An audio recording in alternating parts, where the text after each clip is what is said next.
With video games at their peak popularity, it's no surprise that 1 in 5 youngsters quote YouTube as their potential career path, with some gamers being labeled as athletes competing at prestigious gaming events such as the X Games. Gaming has grown to have a serious impact on today's society. But how much gaming is too much? On the 15th of June 2018, the British National Health Service, more commonly known as NHS, has officially recognized gaming as a treatable medical disorder. In this film, we aim to expand on and explore how video game affects the youths of today. There's a very big difference between somebody who is a heavy user and an addict, and only that person can tell whether they are suffering from addiction. People my age and sometimes older, sometimes younger, that are, that they barely go out.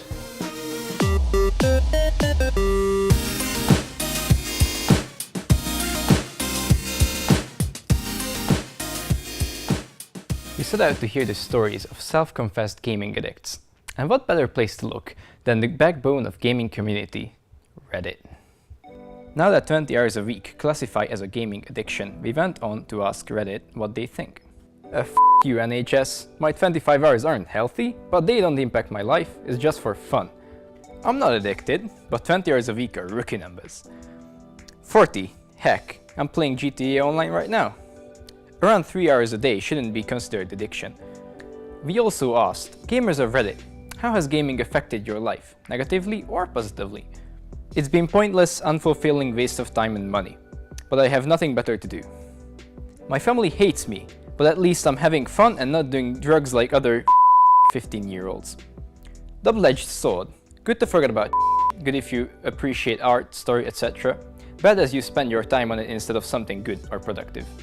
While these answers helped us get a better understanding in video game addiction, we wanted to take a more face-to-face approach. We visited some of the gaming industry's upcoming talents at Interactive Media course at Cross Keys College.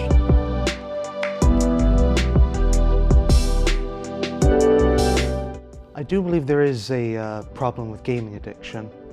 I personally don't hear too much about it, but I do see the occasional story here and there about people my age and sometimes older, sometimes younger, that are, that they barely go out. They spend a lot of their time in game. In today's society, yeah, I think there's a really big increase in gaming addiction from around 2013 to about 2018 currently. I think the reason being was because obviously the PS4 was brought out, which would be a higher resolution towards gaming, which would make it more realistic, which would make it more appealing to other people.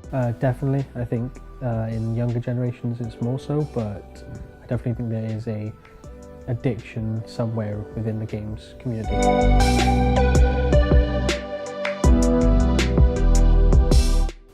That's probably incredibly high. I think there's areas where it kind of depends whether you should class it as an addiction or not, just because I think if you're spending 20 hours on a game, if you're taking breaks in between that and doing something productive other than that, then maybe that's not addiction. But if you're just playing the game straight and forget to do anything else and struggle to do anything else, then I think that could be addiction. First thing I just thought is very shocking because most of my class, they spend multiple hours, same as me, on games, and I thought it would be in a normal range per se, but now I've got almost double the hours, which has been classed as a game addiction. I feel really bad. To get an expert's view on video game addiction, we travelled to Bohamwood to meet with Eytan Alexander, Operations Director of UKAT.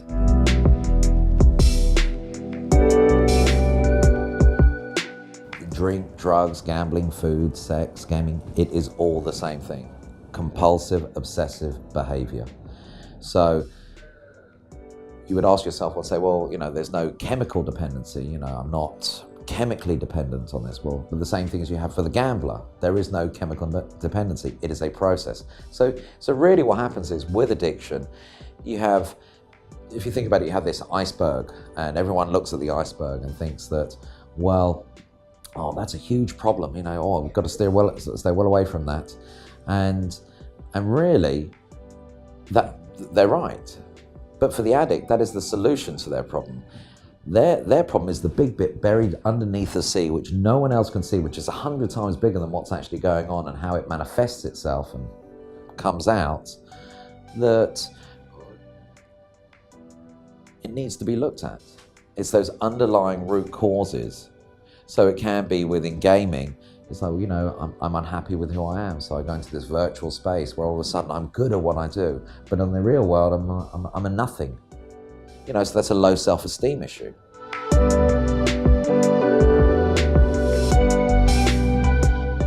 You know, 20 hours a week is, as a standard, you know, what's healthy and what's not. I don't think that is, we always try and bring it back to what people understand as alcoholism.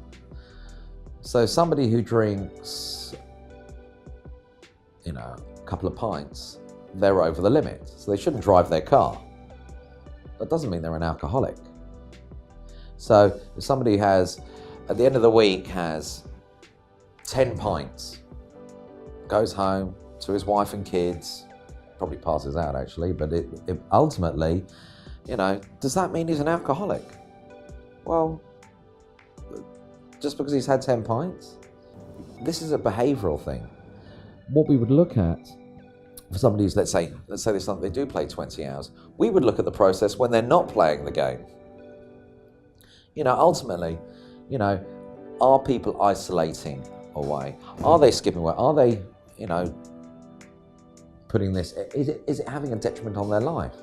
So if someone plays a couple of hours a night, 3 hours a night, maybe at the weekend they can play 5 hours. Well, if that's okay in there, then that's fine. You know, the same way as, you know, can somebody go and put money on a horse? You know, how much is it before you're the gambler?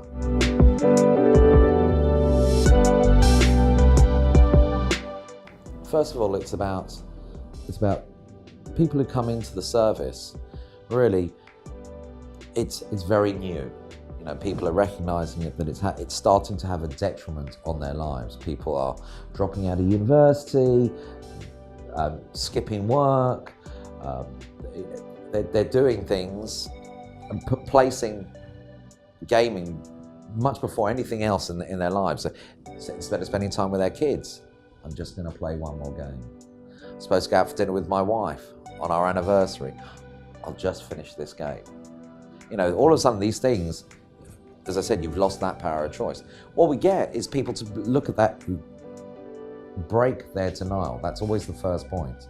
Getting them to realise that, you know, there is a problem. And people come through our door that have come in for drink or drug addiction, and then all of a sudden we highlight that they're playing, we look at their addictive processes around gaming, and really their gaming addiction is far more prevalent than their drink and their drugs. Really, they only do drink and drugs when they are gaming, and they don't have to drink and do drugs whilst gaming. So ultimately that's the constant.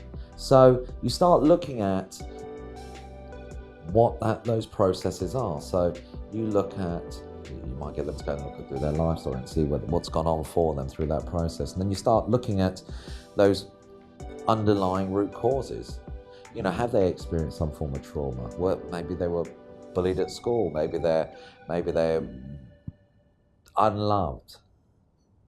In conclusion, our research amplified the multiple opinions on video game addiction and really put the clinical standard of 20 hours into question. Can we really put a time on addiction? Or you have to have the self-realization to know when you're gaming too much?